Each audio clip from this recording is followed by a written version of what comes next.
अस्सलाम वालेकुम। जानते हैं फजर की नमाज पढ़ने से क्या होता है? नहीं ना, इसीलिए तो नहीं पढ़ते हैं।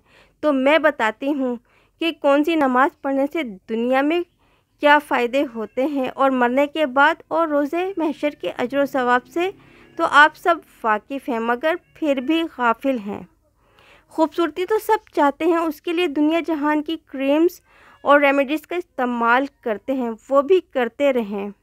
इसके साथ फजर की नमाज भी अदा करें तो खूबसूरती में इजाफ़ा हो जाएगा। इसी तरह आप रिज़्क में इजाफ़े के लिए इजाफ़ी काम करते हैं, तो अगर ज़ोहर की नमाज अदा कर लेंगे तो रिज़्क में इजाफ़ा हो जाएगा और बरकत भी होगी। अच्छी डाइट और वर्कआउट के बावजूद भी सेहतमंद नहीं रहते।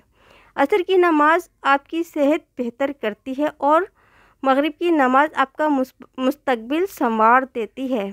ईशा की नमाज से पुरसुकून नींद आती है। बेशक नमाज में इससे भी ज़्यादा फजीलत मौजूद है, ज़रूरत तो बस पाबंद होने की है। जो लोग नमाज को अहमियत नहीं देते शायद वो इसकी फजीलत से वाकिफ़ नहीं, अगर वाकिफ़ हैं तो फिर भी अदा नहीं करते तो समझ लें कि शैतान पूरी तरह आप पर काबिज़ है।